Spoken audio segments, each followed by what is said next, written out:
Alors, dans cet exercice, je vous propose une nouvelle fois de travailler sur ces histoires de matrices de passage. Et dans cet exercice-là, on sera dans un cube. Donc on va représenter des vecteurs dans un cube. On va calculer des produits vectoriels, des produits scalaires dans un cube. Et on aura besoin à la fin de calculer une matrice de passage entre deux bases, IJK et UVW. Donc ça c'est le but de l'exercice. Et on pourra vérifier que ce qu'on a fait est cohérent grâce à la dernière question. Donc on a une figure qui décrit un cube.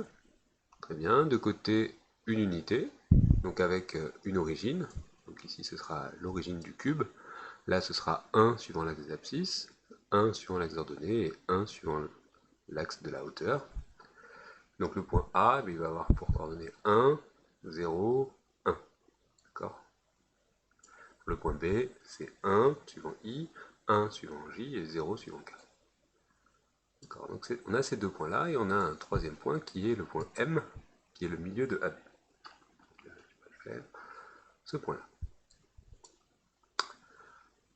OAB, trois sommets du cube, M, milieu de AB. On définit trois vecteurs, U, qui est vecteur OA, V, OB, et W, qui est le produit vectoriel de U et V. Première question, donner les coordonnées de U, V, W. Donc, U, on a les coordonnées de A, moins O, qui est l'origine, donc qui a pour coordonnées 0, 0, 0. V, on a les coordonnées de B. Et pour le produit vectoriel, eh bien, on se rappelle la règle, on réécrit en dessous la première ligne, et on fait le gamma. Donc là, on trouve moins 1, 1, 1. Le vecteur OM, eh bien, on a les coordonnées de M, les coordonnées du milieu de AB. Donc ça va être 1 plus 1, 2 divisé par 2, ça fait 1. 1 plus 0, 1 divisé par 2, ça fait 1 demi. 0 plus 1, 1 divisé par 2, ça fait 1 demi. Donc OM, on a juste fait la moyenne des coordonnées de A et B. Donc la moyenne, c'est la somme divisée par 2. Représenter ces quatre vecteurs, donc U, V, W et OM, dans la figure. Donc U, c'est facile. V, c'est facile. Pour faire W, on doit faire le produit vectoriel de U et V. Et on sait que, suivant la composante I, c'est moins 1. Donc on représente I ici, on fait moins 1. Suivant J, c'est 1. Et suivant K, c'est 1.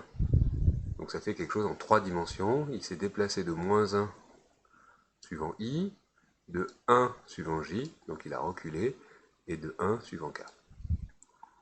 D'accord. Donc il faut imaginer ça en 3 dimensions, et qui rentre dans la feuille, qui va vers donc 1 suivant la direction OJ.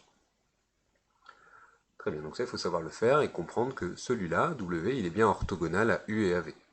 Vous pouvez prendre votre main, et prendre deux vecteurs U et V, de la droite, et prendre le W qui est orthogonal à ces deux-là. Calculer le produit scalaire OM scalaire W. Donc on a OM qu'on vient de calculer là-haut. On a W, moins 1, 1, 0. Le produit scalaire, ça fait moins 1, plus 1 demi, plus 1 demi, ça fait 0. Ah, donc ça veut dire que les deux vecteurs sont orthogonaux. On rappelle quand le produit scalaire est nul, les vecteurs sont orthogonaux. Comme W est égal à U vectoriel V, alors W il est orthogonal à U et à V. On en déduit que les vecteurs UV et OM sont coplanaires, puisque W est orthogonal à OM, puisque le produit scalaire est nul. Et W il est orthogonal aussi à U et à V. Donc ça veut dire que le vecteur OM il est dans le même plan que le plan qui contient les vecteurs U et V. Donc U, V et OM sont dans le même plan. D'accord, c'est pas forcément clair en regardant le dessin. Si on prend la moitié du côté de la diagonale du côté opposé, donc si je prends la face opposée à O, donc la face qui est là, je prends une diagonale et je prends le milieu de cette diagonale, eh bien le vecteur qui relie O à M, il est dans le même plan que le vecteur qui relie O à B et O à A. Donc ça c'est pas forcément trivial. Par une méthode vectorielle, calculer l'aire du triangle. Donc l'aire du triangle, on se rappelle que c'est 1 demi fois la norme du produit vectoriel. Donc le produit vectoriel UV, on l'a déjà calculé, c'est moins 1, 1, 1. La norme de ce vecteur, c'est racine de 3, parce que moins 1 au carré, ça fait 1, plus 1, plus 1. Donc on obtient racine de 3 sur 2. C'est la moitié de la norme du produit vectoriel. On envisage un changement de base considérant la nouvelle base UVW. Donc on sait que c'est trois vecteurs qui sont orthogonaux 2 à 2, qui ne sont pas de norme 1, donc ça c'est pas une base orthonormée. Justifier que cette matrice-là, c'est la matrice de passage de IJK vers UVW. Donc P, qui est la matrice de passage de UVW vers IJK, donc de la nouvelle base vers l'ancienne, elle consiste à écrire les vecteurs UVW en colonne. Donc là je mets UVW. Donc celle-là c'est la matrice de passage, mais pas dans ce sens, pas de IJK vers UVW, mais de UVW vers IJK. Donc pour pouvoir vérifier que celle-ci est bien la matrice inverse, on a juste à faire le produit de ces deux matrices-là, celle-ci fois celle-là, et si on obtient l'identité, eh bien c'est bon, c'est gagné. On n'est pas obligé de partir de P et de calculer son inverse pour voir si c'est P-1, ni de partir de P-1, de calculer son inverse et de voir si on obtient P. On a juste à faire le produit des deux, celle-ci fois celle-ci, et on obtient l'identité. Donc là c'est à vous de poser le calcul, de faire le produit. On obtient l'identité sur la diagonale, que des 1 sur la diagonale, donc c'est bien deux matrices qui sont inverses l'une de l'autre. Donc à ce moment-là, puisque celle-ci c'est la matrice de passage de la nouvelle base vers l'ancienne, de UVW vers IJK, son inverse c'est bien la matrice de passage de IJK vers UVW. Voilà.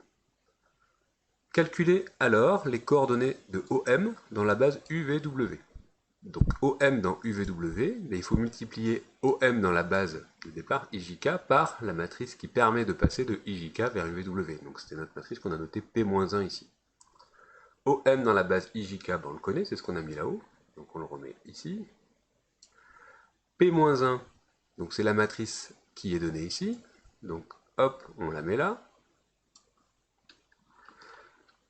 Donc on a juste à faire P-1 fois OM. Et on trouve 1 demi, 1 demi, 0.